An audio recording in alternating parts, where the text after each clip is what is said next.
Imagine a world teetering on the edge of annihilation, where divine wrath is about to erupt in a cataclysmic event that will upheave the very fabric of existence. In his boundless wisdom, God chooses to save only a small fragment of his creation, disclosing his plan to Noah. This narrative is renowned not only for its dramatic scope, but also for its concealed mysteries, including the enigmatic secret of Noah's Ark. This secret, which has perplexed scholars and theologians for centuries, reveals the existence of a forsaken creature that was left behind. Join us as we delve into this intriguing exploration of the biblical details and the profound implications of this omission. Before the flood, the world was immersed in deep corruption and wickedness. Humanity had fallen into a state of violence and sin, completely straying from God's ways.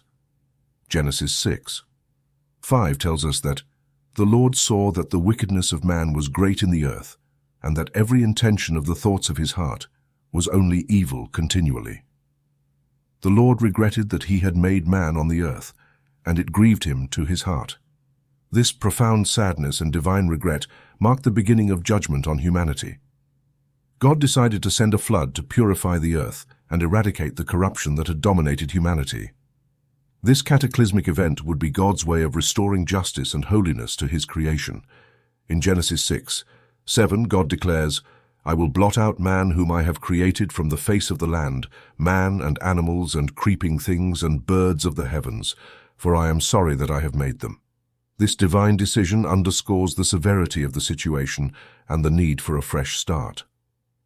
In the midst of this darkness, Noah found grace in the eyes of the Lord.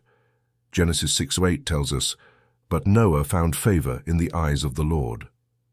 Noah, a righteous man and blameless in his generation, stood out in a world corrupted by evil. His faithfulness to God and obedience made him worthy to be the instrument through which God would preserve human and animal life. But why would God exclude some lives from being saved?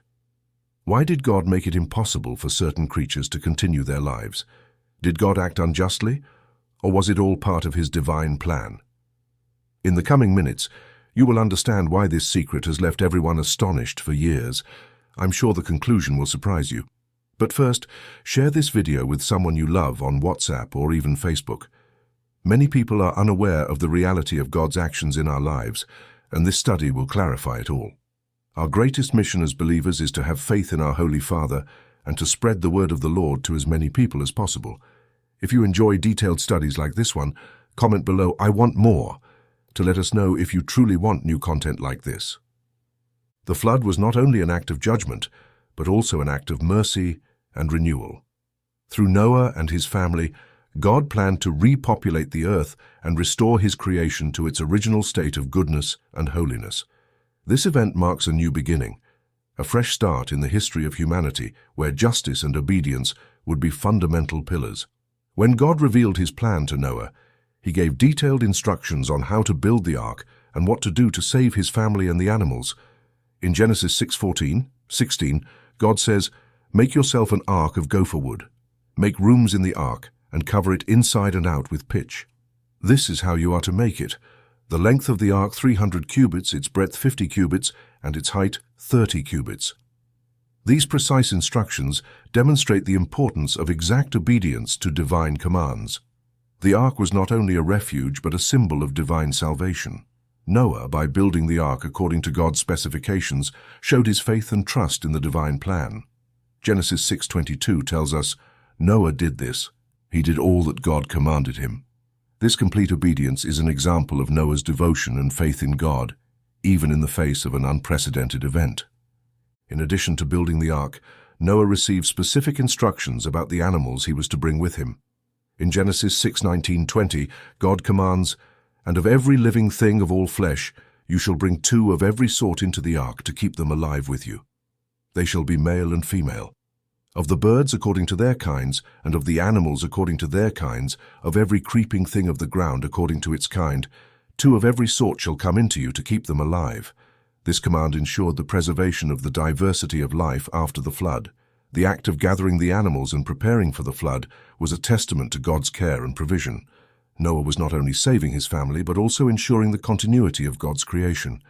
This act of faith and preparation is a reminder of the importance of trusting in God's plans, even when facing seemingly insurmountable challenges. The decree of destruction issued by God was a stark declaration of his intention to purify the earth of wickedness and corruption. Genesis 6:7 states, "I will blot out man whom I have created from the face of the land, man and animals and creeping things and birds of the heavens, for I am sorry that I have made them."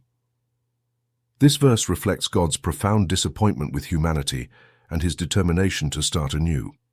This decree affected not only humans, but also land animals and birds, who had also been corrupted by human wickedness. God's decision to destroy these creatures along with humanity underscores the interconnectedness of all life forms and how human corruption can impact all creation. However, it is important to note that marine creatures were not mentioned in this decree of destruction. In Genesis 6:17, God clarifies, "For behold, I will bring a flood of waters upon the earth to destroy all flesh, in which is the breath of life under heaven. Everything that is on the earth shall die." The omission of aquatic creatures suggests that they were not included in the divine judgment, as the flood would not affect them in the same way it would affect terrestrial beings. This distinction between terrestrial and marine creatures reveals a deeper understanding of God's creation and his plan for the purification and renewal of the world. While the land would be destroyed and renewed, the aquatic world would continue to reflect God's mercy and wisdom in his judgment. One of the most fascinating aspects of the flood narrative is the exclusion of marine creatures from divine judgment. In Genesis 6:17, God specifies that the flood would destroy all flesh with the breath of life under heaven. Everything on the earth would die. This exclusion is because marine creatures, adapted to their aquatic environment, would not be affected by the floodwaters in the same way as terrestrial beings. Marine creatures were naturally protected in their habitat, as the flood did not pose a threat to them. This distinction shows how God, in his infinite wisdom, designed the judgment so that only terrestrial creatures and birds corrupted by human wickedness would be purged. It highlights God's sovereignty over all forms of life and his ability to preserve and protect according to his purpose. Moreover, the exclusion of marine creatures from the judgment gives insight into the complexity and specificity of the divine plan. God was not only destroying corrupt beings, but also preserving those not touched by wickedness. This distinction serves as a reminder of God's justice and mercy, acting according to his perfect wisdom and purpose. The exclusion of marine creatures also raises interesting questions about the ecology of the pre-flood world and how different forms of life interacted with each other.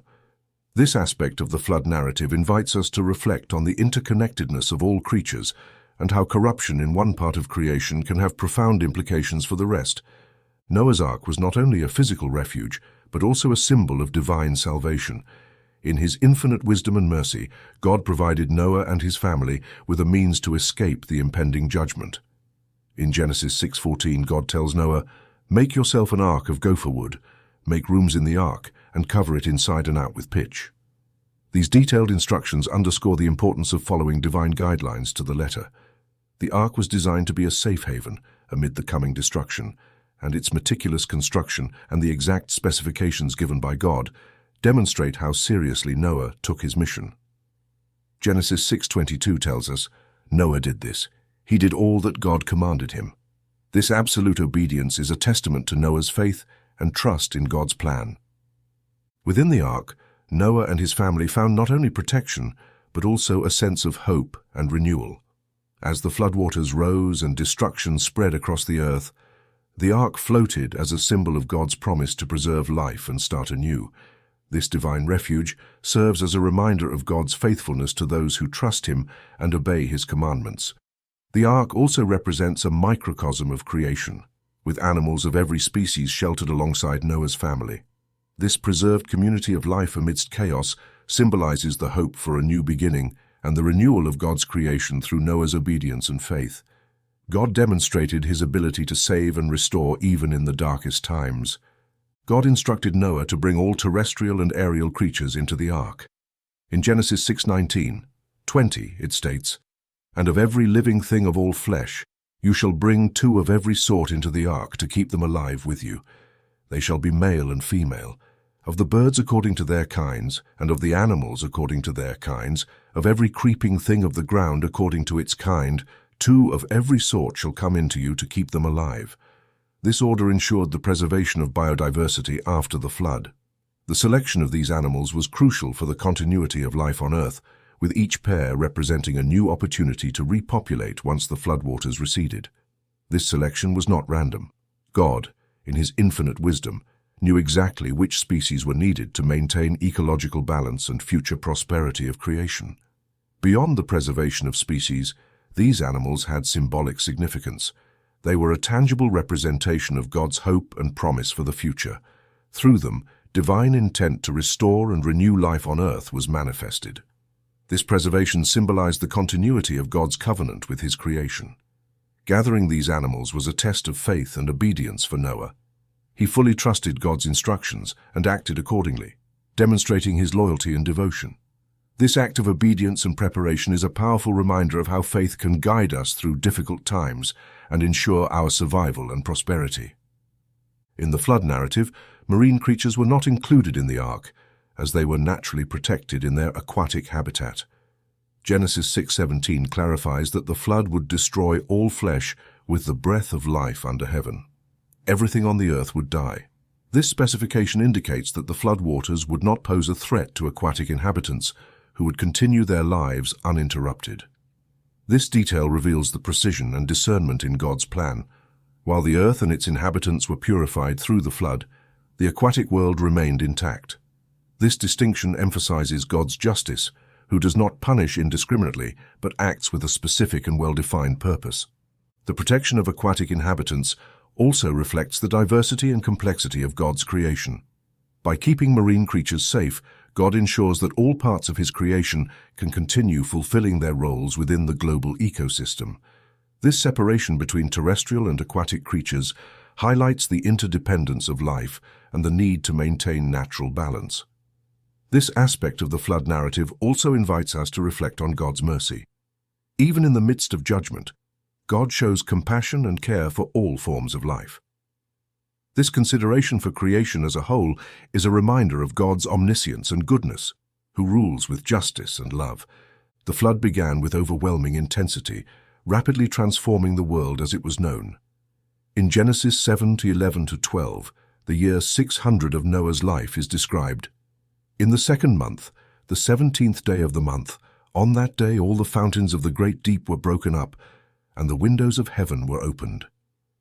And the rain was on the earth 40 days and 40 nights. This flood was not an ordinary event, but a direct manifestation of divine power.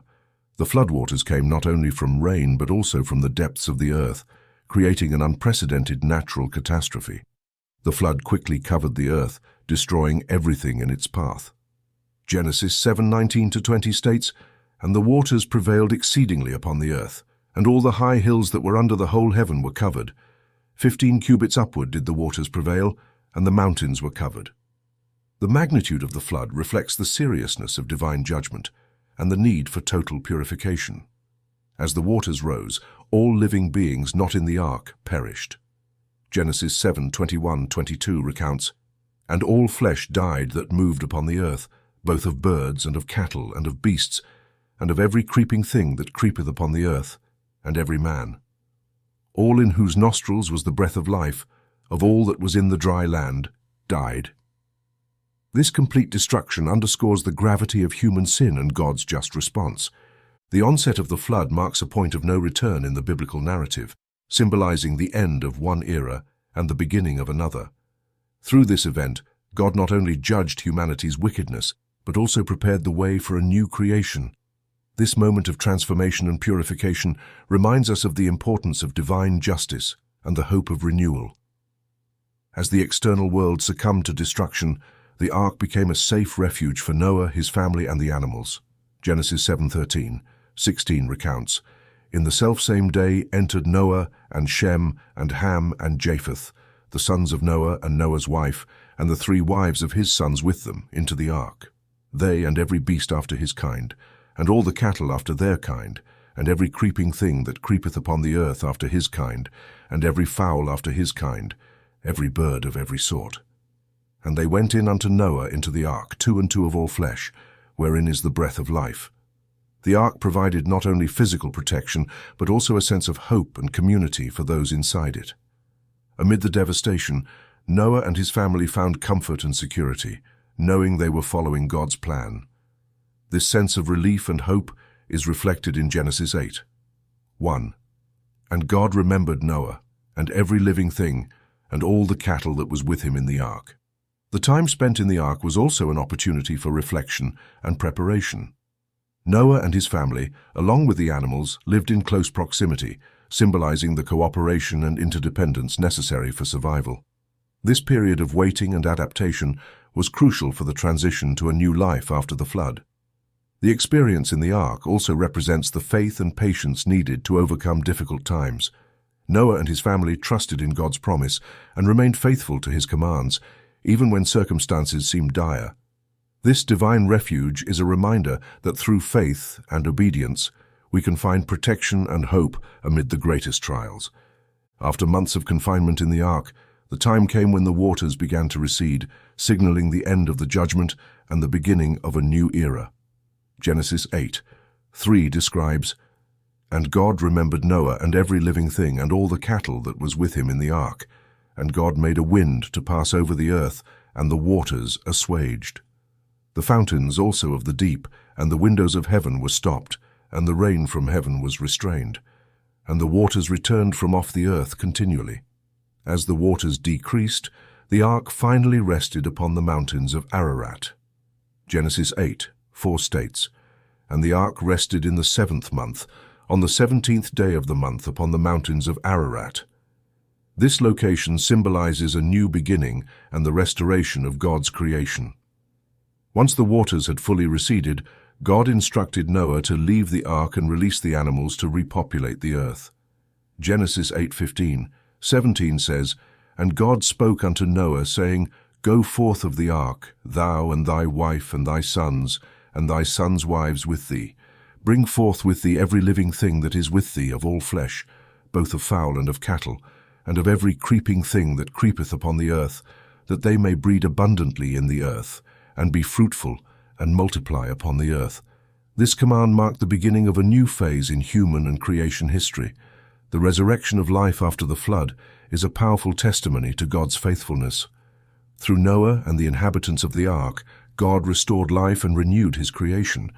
This act of renewal is a reminder that even in times of judgment, God always has a plan for restoration and future hope. During the flood, marine creatures were naturally excluded from the judgment that affected terrestrial beings. In Genesis 6:17, God declares, Behold, I will bring a flood of waters upon the earth to destroy all flesh wherein is the breath of life from under heaven. Everything that is in the earth shall die. This specification clarifies that only terrestrial and aerial creatures would be affected, while fish and other forms of aquatic life would continue living in their natural environment. This distinction is significant as it shows God's detailed understanding of his creation and his ability to administer judgment precisely and justly. Marine creatures, adapted to their aquatic environment, would not be affected by the flood in the same way as terrestrial animals. This natural protection reveals God's wisdom in preserving marine life during the judgment. This exclusion raises interesting reflections on the ecology and interdependence of different forms of life on Earth. While the flood purged the land of human corruption, the marine world remained intact, preserving an essential part of the global ecosystem. This continuity ensured that after the flood, life on Earth could be re-established with a proper balance between various forms of life. The omission of marine creatures from the judgment also highlights God's mercy, who, even in moments of punishment, shows compassion and consideration for his creation. It invites appreciation of the complexity and interconnection of all forms of life and acknowledges God's sovereignty and justice in his actions. The Hebrew worldview divides animal life into three main categories: marine life, birds, and terrestrial animals. This classification originates from the creation narrative in Genesis 1, where different forms of life are described as being created on specific days. In Genesis 1:21, on the fifth day, it is mentioned, "So God created the great sea creatures, and every living thing that moves with which the waters swarmed, according to their kinds, and every winged bird according to its kind." This highlights the creation of both marine life and birds. On the sixth day, according to Genesis 1, God created terrestrial animals. Then God said, "Let the earth bring forth living creatures according to their kinds, livestock and creeping things and beasts of the earth according to their kinds." This categorization shows a clear organization of animal life, where each group has its domain and purpose within the ecosystem. This categorized vision also has implications for the flood narrative. Terrestrial animals and birds, which interact more directly with humans, were the ones that needed to be rescued in the Ark. On the other hand, marine creatures, being in their natural habitat, were not included in this rescue necessity, as the floodwaters did not pose a threat to them. The Hebrew worldview not only organizes animal life, but also reflects a deep understanding of the interdependence and balance of creation. This ordered structure is a testament to divine wisdom in designing the world, where each creature has its place and function within the grand scheme of God's creation. Among the creatures not brought in large numbers to the ark were animals considered unclean. In Genesis 7:2, God instructs Noah, "Of every clean beast thou shalt take to thee by sevens, the male and his female, and of beasts that are not clean by two, the male and his female." This distinction between clean and unclean animals underscores the future importance of certain animals in sacrifices and consumption. The expression 7 pairs may seem ambiguous, but it is generally interpreted as 7 males and 7 females of each clean species. This priority given to clean animals reflects their essential role in sacrificial rituals and in the diet of Noah's descendants. In contrast, the clean animals taken in smaller numbers were also preserved, but with less emphasis on their future use. The distinction between clean and unclean animals was not only a matter of diet, but also of identity and worship for the people of Israel. In Leviticus 11, the laws detailing which animals were considered clean and unclean are provided, offering clear guidance for God's people. These laws helped maintain ritual purity and differentiate the people of Israel from other nations. Although these distinctions were formally given to Moses much later than Noah's time, the narrative suggests that Noah already had some knowledge of these categories, inferred from his immediate obedience to God's instructions on which animals to bring into the ark. This anticipation of Mosaic laws reflects the continuity of divine revelation and Noah's preparation for God's future plans. In Genesis 7:3, a clear distinction is made between clean and unclean animals, which plays a crucial role in the ark narrative. God instructs Noah to take 7 pairs of clean animals and 2 of unclean animals, as well as birds, to preserve their species. This distinction not only had implications for the flood, but also for the future of post-flood humanity. The clean animals taken in greater numbers were essential for the sacrifices Noah would perform after the flood. In Genesis 8:20 it is noted, "Then Noah built an altar to the Lord, and took of every clean animal and of every clean bird, and offered burnt offerings on the altar." This act of sacrifice underscores the importance of clean animals in worship and humanity's relationship with God. Noah understood the need for sufficient clean animals for sacred rituals. The designation of clean and unclean animals also reflected the future dietary and ritual laws that God would give to Israel. In Leviticus 11, God specifies which animals are fit for consumption and which are not. This classification had not only hygienic and health purposes, but also established a standard of purity and holiness for God's people. Clean animals included those with split hooves and that chew the cud, like cows and sheep, while unclean ones included pigs and other animals not meeting these criteria. The anticipation of these laws in the Ark narrative shows how God was preparing Noah and his family for a future where these distinctions would be fundamental. By following these instructions, Noah was not only obeying God in the present, but also establishing a precedent for the future relationship between humanity and God's creation. This obedience and foresight ensured that worship and respect for divine laws would remain intact after the flood. Clean animals were not only essential for sacrifices, but also for consumption after the flood. Noah offered sacrifices to God using clean animals, as described in Genesis 8:20. Then Noah built an altar to the Lord, and took of every clean animal and of every clean bird, and offered burnt offerings on the altar. This act of worship marked the beginning of a new relationship between God and humanity, based on gratitude and faithfulness. The sacrifice of clean animals held deep significance in worship and reconciliation with God. In Leviticus 1:3, it is established that burnt offerings must be from clean animals to be acceptable to God. If his offering is a burnt offering from the herd, he shall offer a male without blemish. He shall offer it of his own free will at the door of the tabernacle of meeting before the Lord. Then he shall put his hand on the head of the burnt offering, and it will be accepted on his behalf to make atonement for him.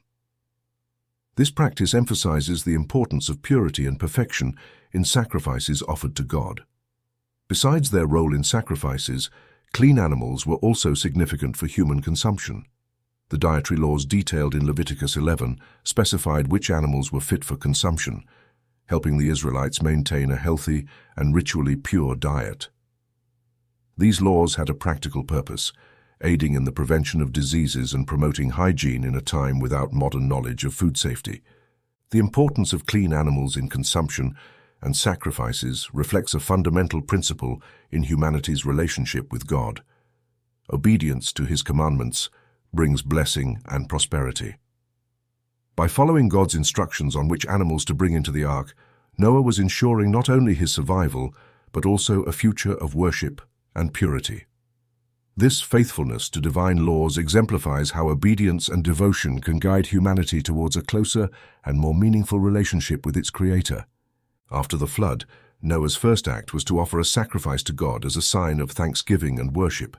In Genesis 8:20 it is noted, "Then Noah built an altar to the Lord, and took of every clean animal and of every clean bird, and offered burnt offerings on the altar." This sacrifice marked a new beginning for humanity and sealed the covenant between God and Noah. The offering of clean animals symbolized the purity and perfection required to please God.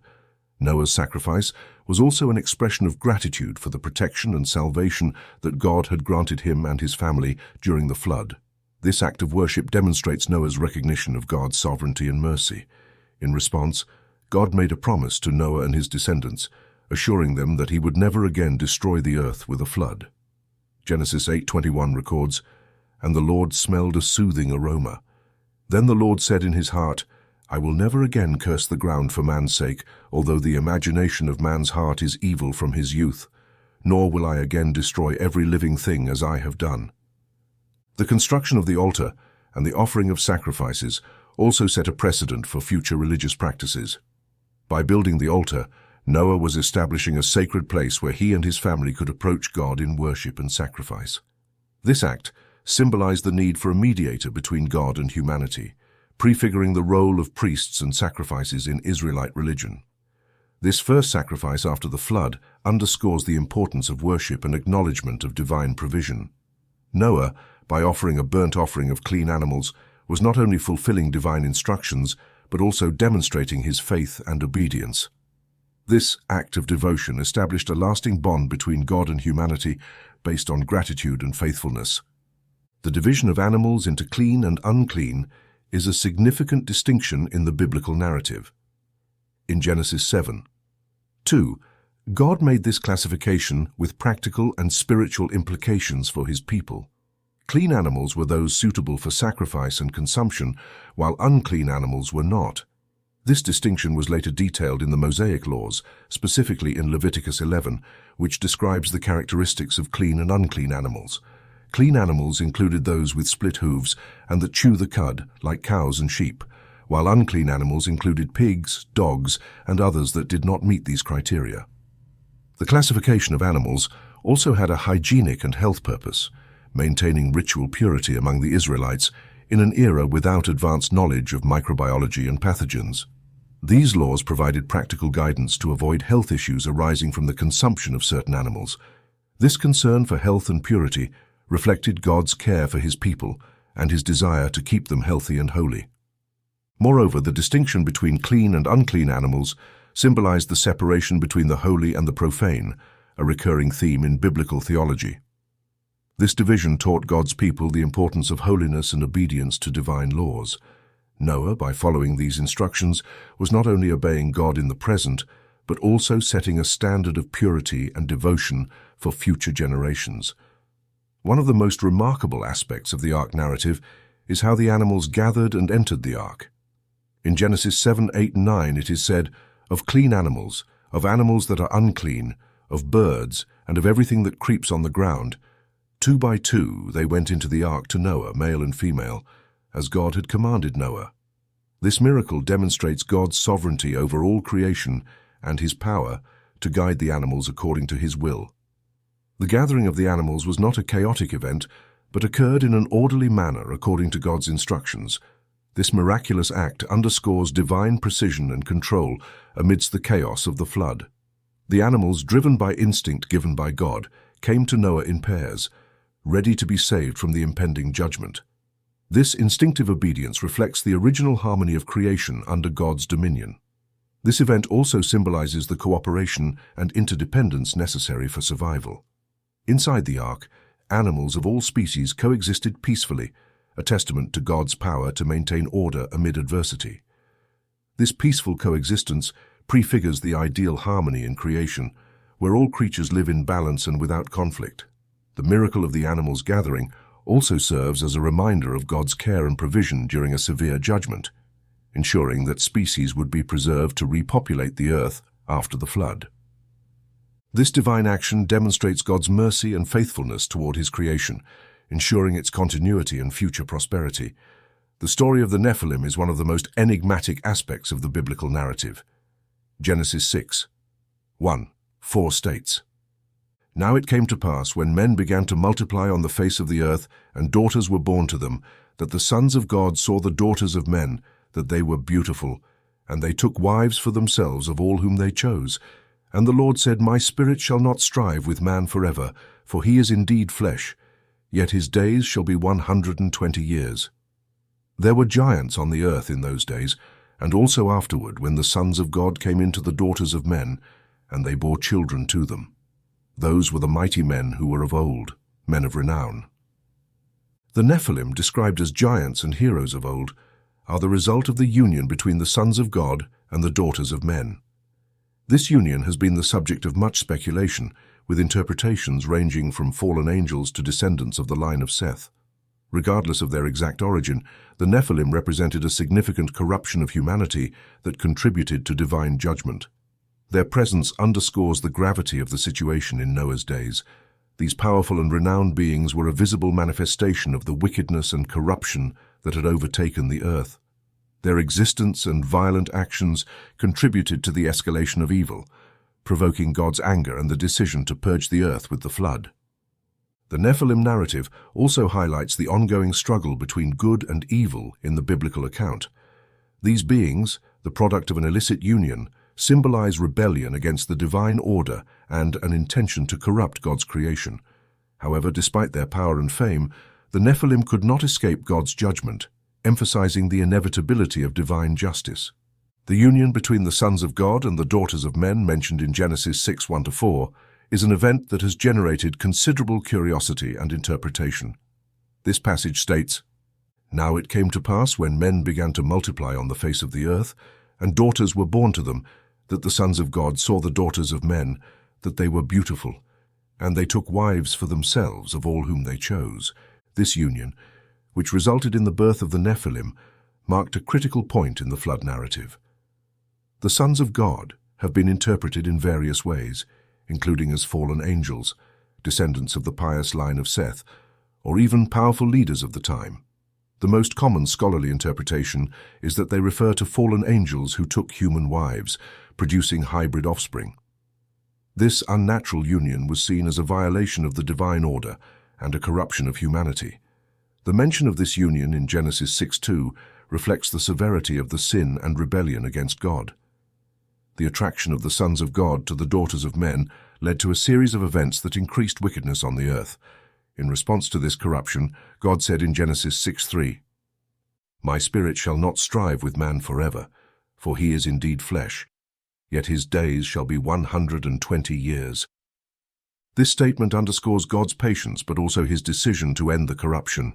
The union of the sons of God and the daughters of men serves as a reminder of how human actions can provoke divine judgment.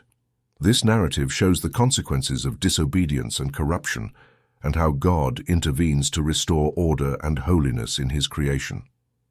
Through the flood, God purged the earth of this corruption, preparing the way for a new beginning with Noah and his family. The Nephilim mentioned in Genesis 6, 4 are described as mighty men of renown from ancient times. This description indicates that these beings were known for their strength and influence in pre-flood society. The word Nephilim is commonly translated as giants, but its meaning may extend beyond physical size, suggesting also power and reputation. The exact nature of the Nephilim has been debated among scholars. Some believe they were descendants of fallen angels and human women, giving them unique abilities and characteristics, while others suggest they were merely powerful and violent men whose actions contributed to widespread corruption on earth. Regardless of their origin, the Nephilim represented a significant deviation from God's original plan for humanity. Their existence and influence underscore the degree of corruption and wickedness that humanity had reached. These beings, with their power and renown, not only symbolized rebellion against God, but also exacerbated violence and injustice on earth. Genesis 6:11 states, "The earth also was corrupt before God, and the earth was filled with violence. So God looked upon the earth, and indeed it was corrupt, for all flesh had corrupted their way on the earth." This depraved condition demanded divine intervention. God, in his justice, decided to purge the earth of this corruption through the flood. In Genesis 6:7, God declares, "I will destroy man whom I have created from the face of the earth, both man and beast, creeping thing and birds of the air, for I am sorry that I have made them." This decision reflects not only God's justice, but also his desire to restore holiness and purity in his creation. The account of human corruption and God's wrath is a powerful reminder of the consequences of sin and disobedience. Through the flood, God demonstrated that he would not tolerate wickedness indefinitely, and that in his justice he would act to restore order and holiness. This judgment, while severe, also paved the way for a new beginning, showing God's mercy toward those like Noah who remained faithful and just. God's decision to destroy all life on earth through the flood was an act of justice in response to the prevalent corruption and wickedness. In Genesis 6:13, God tells Noah, "The end of all flesh has come before me, for the earth is filled with violence through them. And behold, I will destroy them with the earth." This declaration underscores the severity of the situation and the need for total purification. The decision to send the flood was not made lightly. In his infinite wisdom and justice, God saw that humanity's wickedness had reached an irreversible point. Violence, immorality, and corruption had tainted not only humans, but all creation. This widespread depravity demanded a drastic response to restore order and holiness.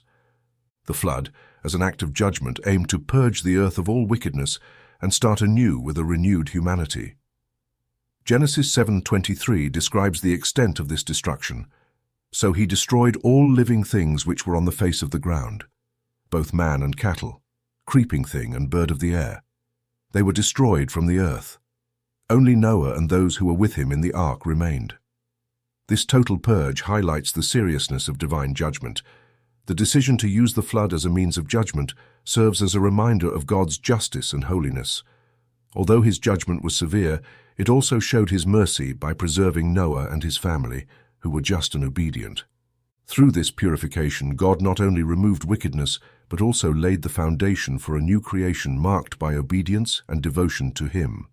The narrative of the sons of God and their union with the daughters of men in Genesis 6:1-4 has been interpreted in various ways over the centuries. This passage says, "And it came to pass when men began to multiply on the face of the earth, and daughters were born to them, that the sons of God saw the daughters of men, that they were beautiful, and they took wives for themselves of all whom they chose." One common interpretation is that the sons of God were fallen angels who took human wives, suggesting that these fallen angels disobeyed God by crossing the boundaries between celestial beings and humans. This illicit union resulted in the Nephilim, powerful and renowned beings associated with corruption and violence on earth. In Jude 1:6, it is mentioned that the angels who did not keep their proper domain but left their own abode are kept in chains under darkness for the judgment of the great day. Another interpretation is that the sons of God were the righteous descendants of Seth, while the daughters of men were the ungodly descendants of Cain. This mixing of righteous and wicked lines led to greater corruption and distance from God, Regardless of the interpretation, the result was an increase in wickedness on earth, provoking God's judgment. The union of the sons of God and the daughters of men highlights the danger of disobedience and rebellion against the divine order. This narrative reminds us that actions violating God's commandments can have devastating consequences for humanity and creation as a whole. The divine intervention through the flood was a necessary response to restore order and justice on earth. An interesting theory about the Nephilim and the sons of God is that Satan attempted to corrupt the human lineage to prevent the coming of the promised Messiah. In Genesis 3:15, God declares, "And I will put enmity between you and the woman, and between your seed and her seed. He shall bruise your head, and you shall bruise his heel." This prophecy indicates that a descendant of the woman would defeat Satan, which might have led Satan to attempt to corrupt the human bloodline. According to this theory, the union of fallen angels with human women was meant to create a corrupt offspring that would hinder the coming of the Messiah. The Nephilim, as hybrid beings, would be Satan's attempt to distort God's plan of redemption. This interpretation highlights the spiritual battle between good and evil and Satan's ongoing effort to thwart divine purposes. The presence of the Nephilim and the resulting corruption led to a significant increase in wickedness on earth. Genesis 6:5 describes, "Then the Lord saw that the wickedness of man was great in the earth, and that every intent of the thoughts of his heart was only evil continually." This depraved condition demanded divine intervention to preserve the purity of the human line and ensure the fulfillment of the messianic promise. The flood can be seen as a necessary measure to eliminate corruption and ensure that the human bloodline remained intact for the fulfillment of God's promise. By destroying the Nephilim and purging the earth of wickedness, God ensured that his plan of redemption would continue. This narrative illustrates God's faithfulness to his promises and his power to overcome Satan's efforts. The description of the great wickedness of mankind in Genesis 6-5 is one of the most poignant and tragic passages in the Bible. Genesis 6-5 states, "Then the Lord saw that the wickedness of man was great in the earth, and that every intent of the thoughts of his heart was only evil continually." This declaration shows the complete depravity into which humanity had fallen, with every thought and action directed toward evil. Human wickedness not only affected relationships between people, but also corrupted creation itself. Genesis 6:11 describes, "The earth also was corrupt before God, and the earth was filled with violence. So God looked upon the earth, and indeed it was corrupt, for all flesh had corrupted their way on the earth." This widespread corruption led God to make the difficult decision to purify the earth through the flood. In Genesis 6:6, God's sorrow over human wickedness is expressed, "And the Lord was sorry that he had made man on the earth, and he was grieved in his heart." This expression of regret does not imply a mistake on God's part, but rather a profound sadness and anguish over the state of his creation. Wickedness and violence had distorted God's original purpose for humanity and the earth. Despite the widespread wickedness, Noah found favor in the eyes of God, as mentioned in Genesis 6-8, "But Noah found grace in the eyes of the Lord." This statement introduces a ray of hope amidst the darkness, showing that even in times of great corruption, faithfulness and righteousness can be recognized and rewarded by God. Noah, as a righteous man and blameless in his generation, became the means through which God would preserve life and restore creation. The regret of God, mentioned in Genesis 6:6, is one of the deepest expressions of his sorrow for the human condition. This verse says, "And the Lord was sorry that he had made man on the earth, and he was grieved in his heart." This divine lament reflects God's pain and disappointment over the wickedness and corruption that had overtaken humanity. The use of the word regret in this context does not imply that God made a mistake in creating man. Rather, it is a way of conveying the intensity of his sadness and the emotional impact that human wickedness had on him. This lament shows that God is not indifferent to the condition of his creation. He deeply feels the pain and injustice resulting from sin. The declaration of regret also underscores the seriousness of the judgment that was to come. In Genesis 6:7, God decides, "I will destroy man whom I have created from the face of the earth, both man and beast, creeping thing and birds of the air, for I am sorry that I have made them." This judgment, though severe, was a necessary response to the deep corruption and violence that had tainted the earth. Despite the pain and regret, the narrative also introduces hope through Noah, who found grace in the eyes of God. This contrast between divine lament and the grace given to Noah highlights God's justice and mercy. Although human wickedness provoked severe judgment, faithfulness and righteousness could still be rewarded and preserved, marking the beginning of a new era of hope and renewal. Despite the widespread destruction of the flood, the Bible mentions the persistence of the Nephilim after this event. In Genesis 6:4, it says, "There were giants on the earth in those days, and also afterward, when the sons of God came into the daughters of men and they bore children to them." This statement suggests that the presence of these beings was not limited to the antediluvian era. The appearance of the Nephilim or similar beings after the flood raises interesting questions about their origin and role in the biblical narrative. In Numbers 13:33, the Israelite spies report having seen giants in the land of Canaan. "There we saw the giants, the descendants of Anak came from the giants, and we were like grasshoppers in our own sight, and so we were in their sight." This mention indicates that the influence and presence of these beings continued to affect humanity long after the flood. The persistence of the Nephilim can be explained in various ways. One theory is that the fallen angels may have repeated their sin of joining with human women after the flood. Another possibility is that some descendants of the Nephilim survived through a genetic line passed on by one of Noah's daughters-in-law. In any case, the continued presence of these beings underscores the persistent threat of corruption and rebellion against God. The struggle against the Nephilim and other giants in the land of Canaan, as described in the books of Numbers and Joshua, reflects the ongoing conflict between good and evil. The Israelites, under God's leadership, faced and defeated these giants, fulfilling the divine mandate to purify the land and establish a nation dedicated to holiness and obedience to God. This narrative reminds us that the spiritual battle and the struggle for justice continue throughout biblical history. The conquest of Canaan by the Israelites includes several accounts of battles against giants known as the Anakim. In Numbers 13:33, the spies Moses sent to explore the land of Canaan return with a terrifying report. "There we saw the giants, the descendants of Anak came from the giants, and we were like grasshoppers in our own sight, and so we were in their sight." This report highlights the formidable presence of these beings and the Israelites' sense of inferiority in their presence. The presence of giants in Canaan represented not only a physical threat, but also a spiritual challenge. These giants symbolized corruption and opposition to God's plans for his people. The struggle against them was seen as a continuation of the battle between good and evil that began with the corruption of Noah's days. Joshua, the leader of the Israelites, was tasked with guiding his people in the conquest of the Promised Land and the elimination of these threats. In Joshua 11:21-22, it is narrated how Joshua and the Israelites faced and destroyed the giants in Canaan. "And at that time Joshua came and cut off the Anakim from the mountains, from Hebron, from Debir, from Anab, and from all the mountains of Judah, and from all the mountains of Israel. Joshua utterly destroyed them with their cities. None of the Anakim were left in the land of the children of Israel. They remained only in Gaza, in Gath, and in Ashdod." This victory was crucial for establishing Israel's presence in the Promised Land. The destruction of the giants in Canaan is a reminder of God's faithfulness to his promises and his power to overcome obstacles.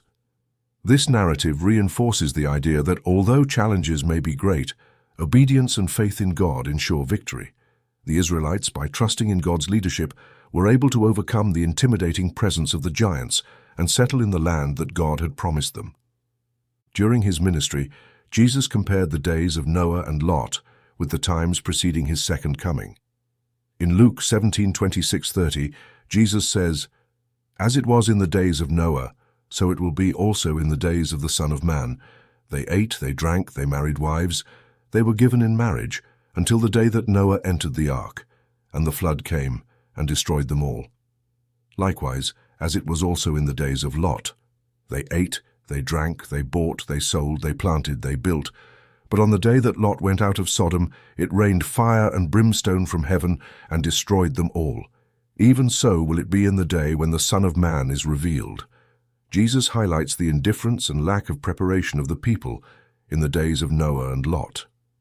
Despite warnings and signs, people continued with their daily lives, ignoring the imminence of divine judgment. This comparison serves as a warning to be vigilant and prepared for his return, not letting ourselves be consumed by routine and worldly concerns. The reference to the days of Noah underscores the severity of the corruption and violence that preceded the flood. Similarly, the days of Lot were marked by immorality and injustice in Sodom and Gomorrah. These conditions provoke divine judgment in both cases, highlighting the need to live in holiness and obedience to God. Jesus' warning calls us to examine our lives and remain faithful to his teachings. His mention of these events also emphasizes the certainty of the coming judgment. Just as the flood and the destruction of Sodom were unexpected for those living at that time, his second coming will be sudden and will bring judgment to those unprepared. This warning urges us to live with an eternal perspective, maintaining our faith and preparing for the day of the Lord. The faith and obedience of Noah are highlighted in the Bible as notable examples for all believers. In Hebrews 11:7, it says, "By faith Noah, being warned by God about things not yet seen, in reverence prepared an ark for the salvation of his household, by which he condemned the world and became an heir of the righteousness which is according to faith." This verse highlights how Noah's faith led him to act obediently, even when circumstances seemed impossible. Noah lived in a time of great corruption and wickedness, but he remained faithful to God. Genesis 6:9 describes Noah as a just man, perfect in his generations. Noah walked with God. This description underscores his integrity and intimate relationship with God. His willingness to follow divine instructions, even when it involved building a massive ark in a world that had never seen rain, is a testament to his unwavering faith. Noah's obedience is also evident in his meticulous construction of the ark according to God's specifications. In Genesis 6:22 it says, "Thus Noah did, according to all that God commanded him, so he did." This total obedience is an example of how we should respond to divine instructions, trusting in God's wisdom and purpose, even when we don't fully understand his plans. Noah's example of faith and obedience encourages us to live righteously and faithfully regardless of our circumstances. His story reminds us that true faith is demonstrated through action and obedience to God. By following Noah's example, we can face challenges with confidence, knowing that God is faithful and will fulfill his promises. After his death, Jesus undertook a unique and powerful mission by preaching to the spirits in prison. 1 Peter 3:18-20 describes this.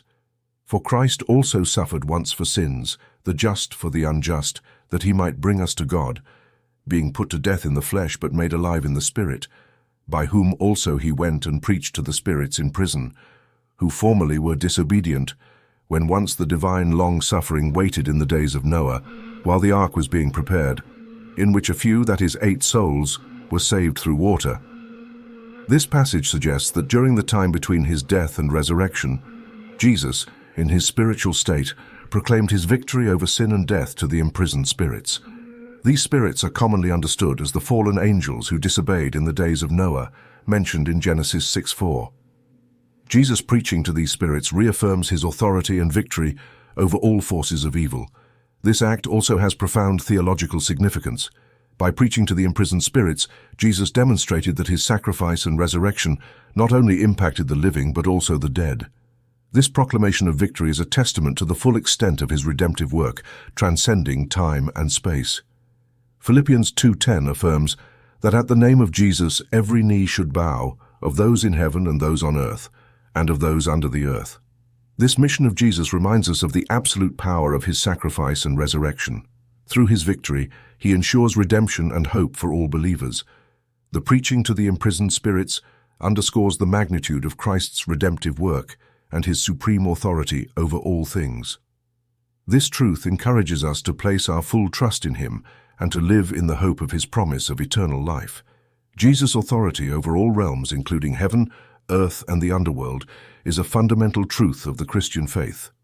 In Matthew 28:18, Jesus says, "All authority has been given to me in heaven and on earth." This statement, after his resurrection, underscores his absolute dominion and role as sovereign over all creation. His victory over death and sin reaffirms his authority and his ability to rule with justice and love. Jesus demonstrated his authority throughout his earthly ministry, through miracles, teachings, and his power over evil forces. In Mark 1:27 it says, "And they were all amazed, so that they questioned among themselves, saying, 'What is this?' What new doctrine is this? For with authority he commands even the unclean spirits, and they obey him. This power over unclean spirits confirms his dominion over the spiritual realm and his ability to free people from demonic oppression. Jesus' resurrection is the culmination of his authority and power. Philippians 2:9-11 describes this. Therefore God also has highly exalted him and given him the name which is above every name, that at the name of Jesus every knee should bow, of those in heaven and those on earth and of those under the earth, and that every tongue should confess that Jesus Christ is Lord, to the glory of God the Father. This exaltation reflects the universal acknowledgement of his lordship and dominion over all realms. Jesus' authority is a reminder of his sovereignty and his power to fulfill his promises.